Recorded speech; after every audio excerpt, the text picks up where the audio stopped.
Então vamos lá. Salmo de número 7. Confissão de Davi, que ele cantou ao Senhor, acerca de Cushi, o benjamita. Senhor, meu Deus, em ti me refugio.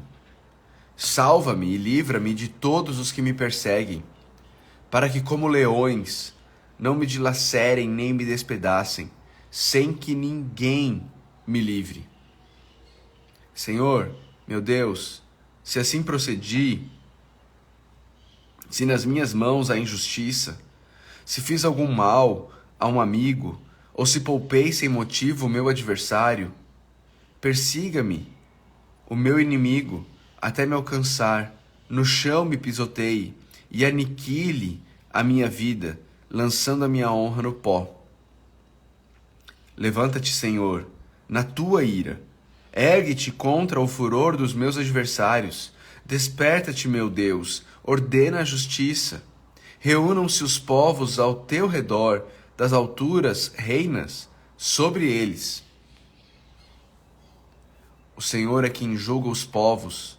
Julga-me, Senhor, conforme a minha justiça, conforme a minha integridade.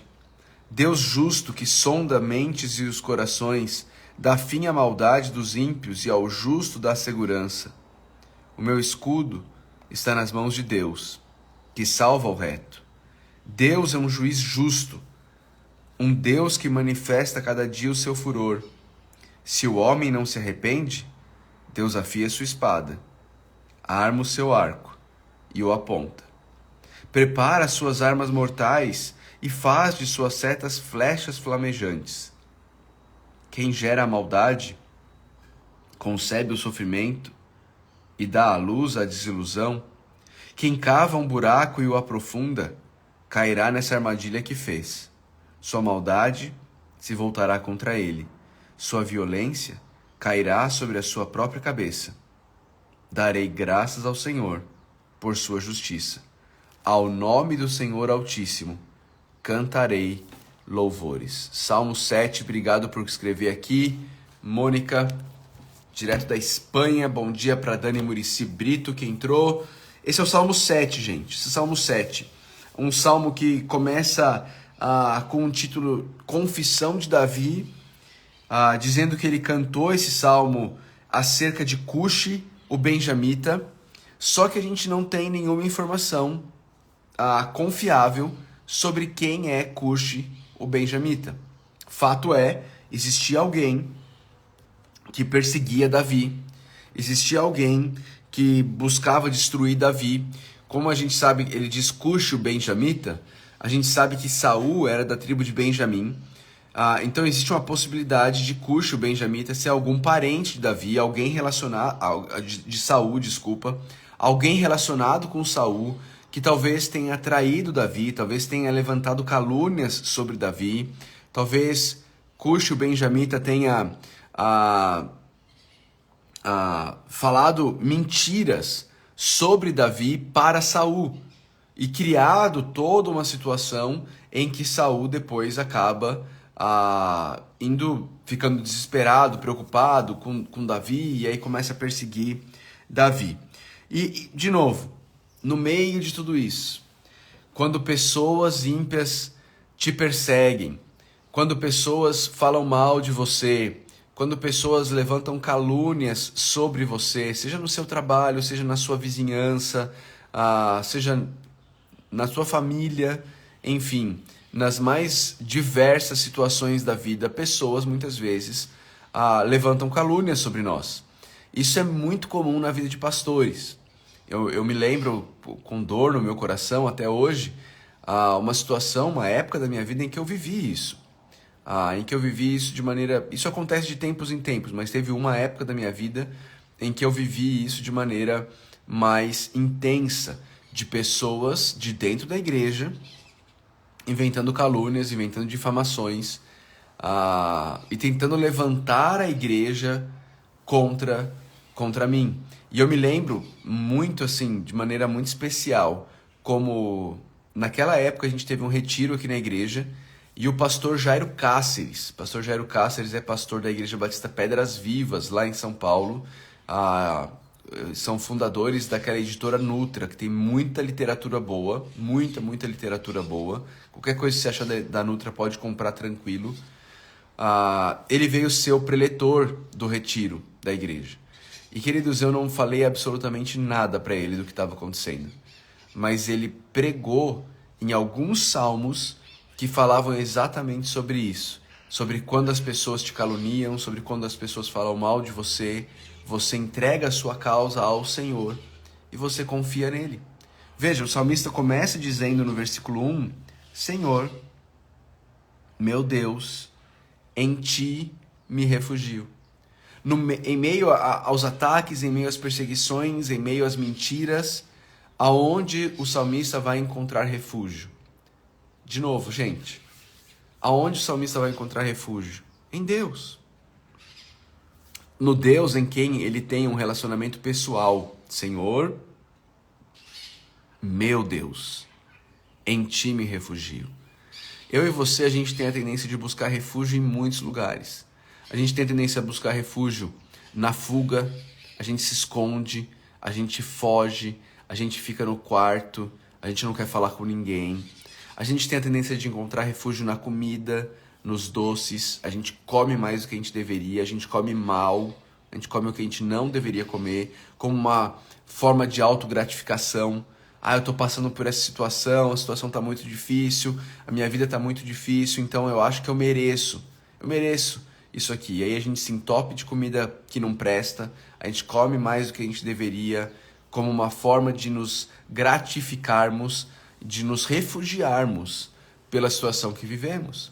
A gente se refugia nas compras, a gente torra o cartão de crédito, queima o cartão de crédito, gastando e comprando coisas que nós não precisamos, como uma forma de autogratificação, não é? Alguns se refugiam na pornografia, masturbação, muitas coisas, muitas vezes, muitas pessoas que estão vivendo nessa vida, elas desenvolvem um raciocínio na cabeça delas de que por causa das dificuldades da vida elas merecem algum prazer. E então elas buscam o prazer nessas coisas. Autogratificação, refúgios terrenos, refúgios fracos, refúgios incapazes. O salmista, ele busca refúgio, ele diz no primeiro versículo do Salmo 7, Senhor, meu Deus, em ti eu me refugio. Salva-me, livra-me de todos os que me perseguem. No verso 3 ele diz, Senhor meu Deus, se assim procedi, se nas minhas mãos há injustiça, se fiz algum mal a um amigo, ou se poupei sem motivo o meu adversário, persiga-me o meu inimigo até me alcançar. No chão me pisoteie e aniquile a minha vida, lançando a minha honra ao pó. É interessante porque no versículo 8, esse versículo 8, às vezes, ele é meio difícil de entender. Porque a gente lê aqui, o Senhor é quem julga os povos. Julga-me, Senhor, conforme a minha justiça, conforme a minha integridade. Parece que quando você lê isso aqui, que Davi crê na salvação pelas obras, né? Senhor, me julga pela minha justiça, pela minha integridade. Mas quando Davi está falando isso, ele está falando sobre essa situação específica. Ele não está falando sobre ser julgado para a salvação. Ele está falando sobre ser julgado nessa situação. Sobre as acusações que ele está recebendo. Sobre as mentiras que estão sendo ditas sobre ele. Tanto é verdade que nos versos 3 a 5, ele fala sobre a possibilidade dele ter cometido erros nessa situação. E ele diz, olha, se eu errei mesmo, se eu fiz mesmo isso, que o meu adversário me pegue. Que o meu adversário me destrua. Se eu realmente fiz o que ele está fazendo. Mas ele reconhece o controle de Deus. Ele reconhece a bondade de Deus. Ele reconhece que Deus está no controle. E no versículo 10 ele diz, o meu escudo está nas mãos de Deus, que salva o reto de coração. Deus é um juiz justo, um Deus que manifesta cada dia o seu furor. Olha só, pessoal, quando a gente está nessas situações, quando alguma coisa Quando alguém nos acusa, quando alguém levanta uma mentira, uma calúnia sobre nós, muitas vezes o nosso ímpeto, a nossa primeira reação é querer provar para as pessoas que aquilo lá é mentira. É querer provar para as pessoas que nós não somos essa pessoa que estão dizendo que nós somos. Nosso primeiro ímpeto normalmente é esse, de querer falar para as pessoas, provar para as pessoas, nos justificar diante das pessoas. Mas você percebe que em momento nenhum Davi faz isso aqui no Salmo? Em momento nenhum aqui no Salmo 7, Davi tenta provar, Davi tenta se justificar, Davi tenta dizer, olha, isso não é mentira, isso não é verdade, eu posso provar. Não, porque ele reconhece quem é o juiz dele. Ele diz no versículo 9, Deus justo, que sondas as mentes e os corações, dá fim às maldades dos ímpios e ao justo dá segurança. O meu escudo está nas mãos de Deus, que salva o reto. Deus é um juiz justo, um Deus que manifesta cada dia o seu furor. Queridos, nessa vida nós vamos passar por muitas injustiças. Muitas injustiças. E a melhor coisa que a gente faz é não tentar ficar convencendo as pessoas de que nós estamos certos. A melhor coisa que a gente faz é entregar nas mãos do Senhor as injustiças e dizer, Senhor, o Senhor é o Deus justo. O Senhor é o Deus que julga com justiça. Eu confio em Ti. O Senhor é o meu justo juiz. Eu confio no Senhor. Eu confio no Senhor. A Mari está perguntando aí, nossa necessidade de provar revela temor a homens? Muitas vezes revela, Mari. Muitas vezes a gente está preocupado, porque Deus sabe a verdade, certo? E a gente está preocupado que as pessoas também saibam, que as pessoas sejam convencidas da verdade. É lógico, isso não quer dizer que se alguém prejudica a gente, se alguém entra com um processo contra a gente não se defende, não é isso. Mas a gente não precisa, nas questões do dia a dia, ficar tentando provar as coisas para as pessoas. Estou pensando aqui mais em questões do dia a dia, não questões judiciais, né? Mas em questões do dia a dia, às vezes conflitos dentro da igreja, conflitos na família, conflitos no trabalho, falsas acusações que são levantadas. E às vezes a gente, por temor a homens, fica tentando se justificar, tentando provar que a gente está certo, quando a gente pode simplesmente entregar a nossa justiça, a nossa reputação nas mãos de Deus, não é? Nas mãos de Deus, como Davi fez.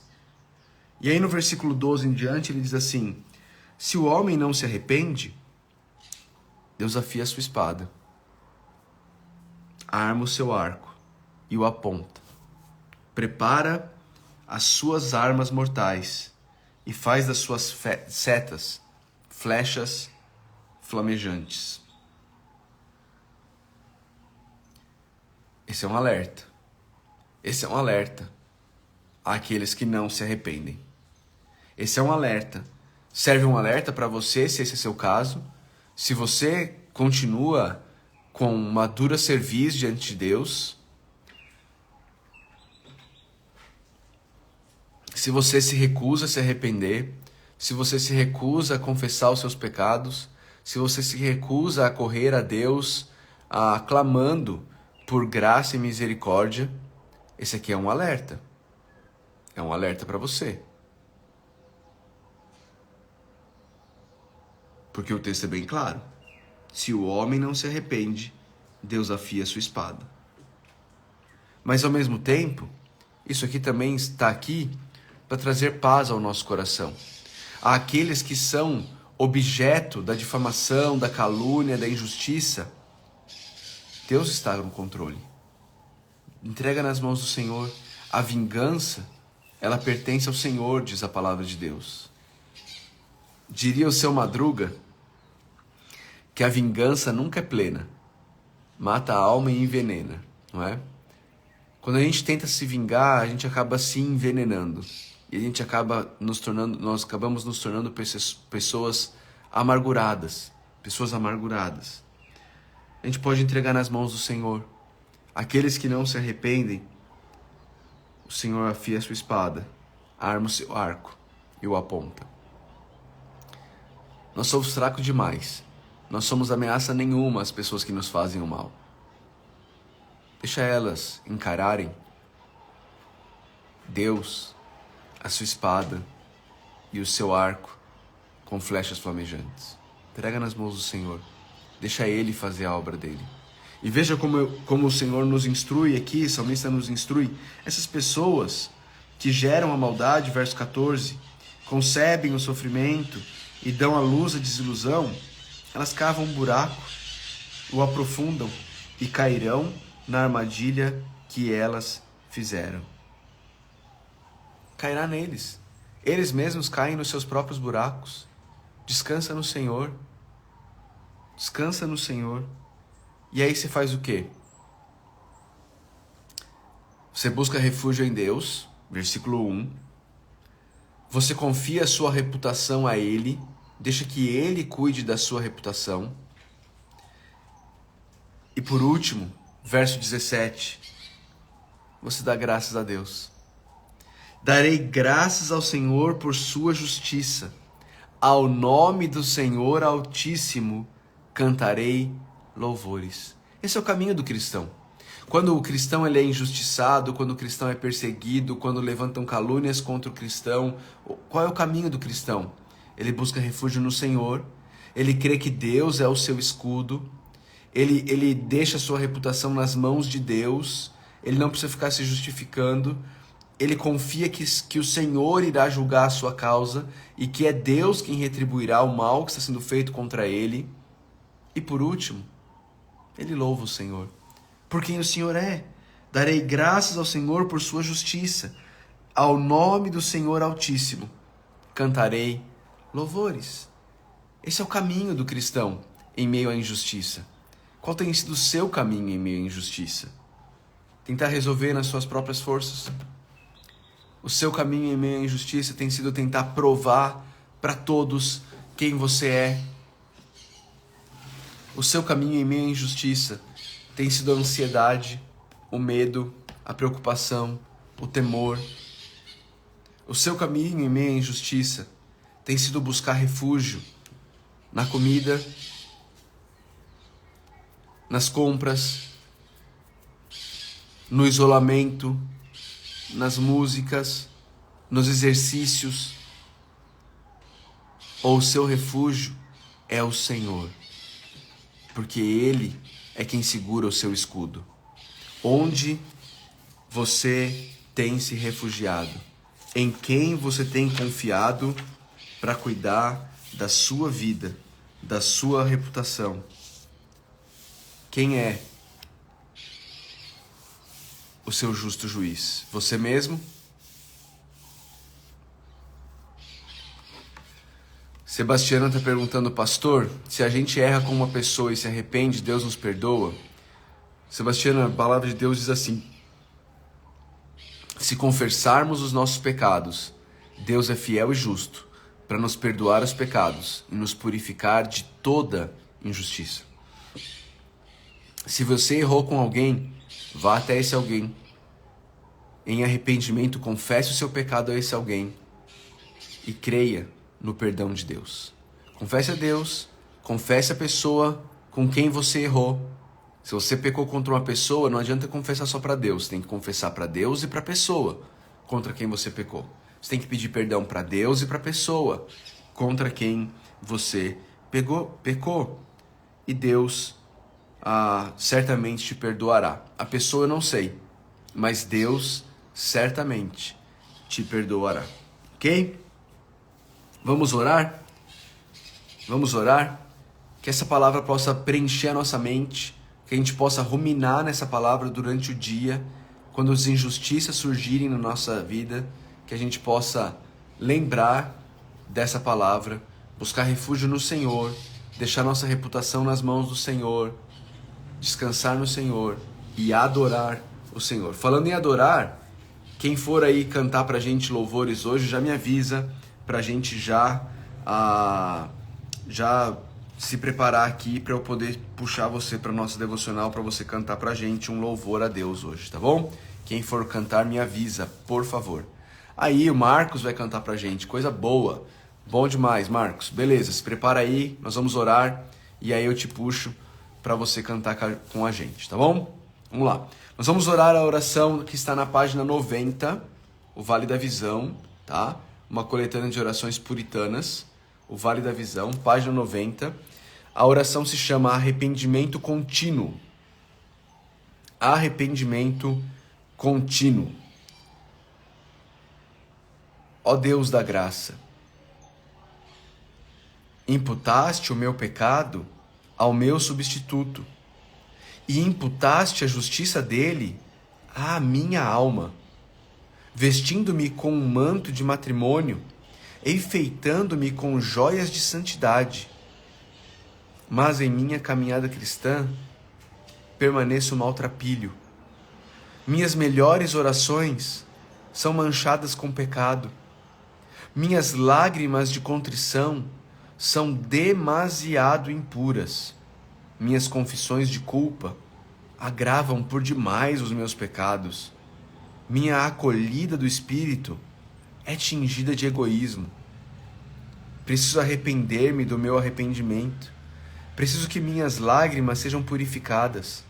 Não tenho manto com o qual cobrir meus pecados, nem tear no qual tecer minha justiça própria. Estou sempre vestido em trajes imundos, e pela graça, minhas roupas estão sempre sendo mudadas, pois só tu justificas o ímpio. Estou sempre indo a um país distante, e sempre volto para casa como pródigo, dizendo sempre: Pai, perdoa-me. E tu sempre trazes a mim a melhor veste. Deixa-me usá-la a cada manhã, e a cada noite regressar enroupando-a, sair para o trabalho diário nela, casar-me trajando-a, nela ser ferido de morte, envergando-a, comparecer perante o teu trono e entrar no céu, vestindo-a, brilhando como o sol. Concede-me nunca perder de vista a abundante malignidade do pecado, a abundante justiça da salvação, a abundante glória de Cristo, a abundante beleza da santidade e a abundante maravilha da graça. Louvado seja Deus por toda essa abundância dele sobre as nossas vidas. Louvado seja Deus.